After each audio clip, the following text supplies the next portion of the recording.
కాకినాడ జిల్లాలో ఆర్థిక వివాదానికి ఒక నిండు ప్రాణం బలైంది. స్నేహితుడే హత్య చేశాడని మృతుడి కుటుంబం ఆరోపిస్తోంది. నీలపల్లికి చెందిన మల్లికార్జునరావు, జర్జీపేటకు చెందిన శ్రీను స్నేహితులు. గత కొంతకాలంగా వీరిద్దరూ ఏసీ ఫ్రిడ్జ్ల వ్యవహారం చేస్తూ ఉన్నారు. వ్యాపార లావాదేవీలకు సంబంధించి మల్లికార్జునరావుకు శ్రీను కొంత నగదు ఇవ్వాల్సి ఉంది. తన డబ్బులు తిరిగి ఇవ్వాలని పలుమార్లు అడిగినా కూడా మల్లికార్జునరావు మాట దాటేస్తూ వచ్చాడు. ఈ క్రమంలో తెల్లవారుజామున జర్జీపేటలోని శ్రీను ఇంటి వద్ద ఇనుప రాడ్కు వేలాడుతూ మల్లికార్జునరావు మృతదేహం కనిపించింది. పార్టీ ఉందని మంగళవారం సాయంత్రం ఇంటి నుంచి వెళ్లిన మల్లికార్జునరావు శవమై కనిపించాడు. అనుమానాస్పద స్థితిలో మృతి చెందినట్లుగా పోలీసులు కేసు నమోదు చేసి విచారణ చేపట్టారు.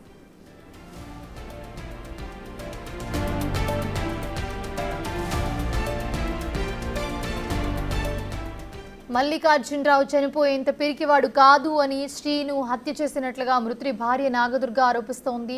తమ కుటుంబానికి న్యాయం చేయాలంటూ శ్రీను ఇంటి వద్దే మృతదేహాన్ని ఉంచారు. పోలీసులు న్యాయం చేస్తామని హామీ ఇవ్వడంతో మృతదేహాన్ని పోస్టుమార్టం కోసం జీజీహెచ్కు తరలించారు.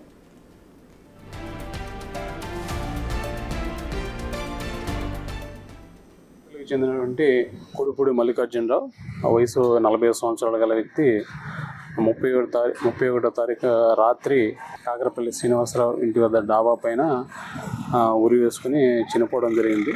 చనిపోయినటువంటి కొడుపూడి మల్లికార్జునరావు గారు భార్య ఇచ్చినటువంటి రిపోర్టుపై కేసు నమోదు చేసి సంఘటనా స్థలాన్ని పరిశీలించి అక్కడ ఉండే సాక్షులందరినీ విచారించేసి బాడీని శవ పంచనామా చేసిన తర్వాత పోస్టుమార్టం నిమిత్తం కాకినాడ జీజీహెచ్కి తరలించడం జరిగింది.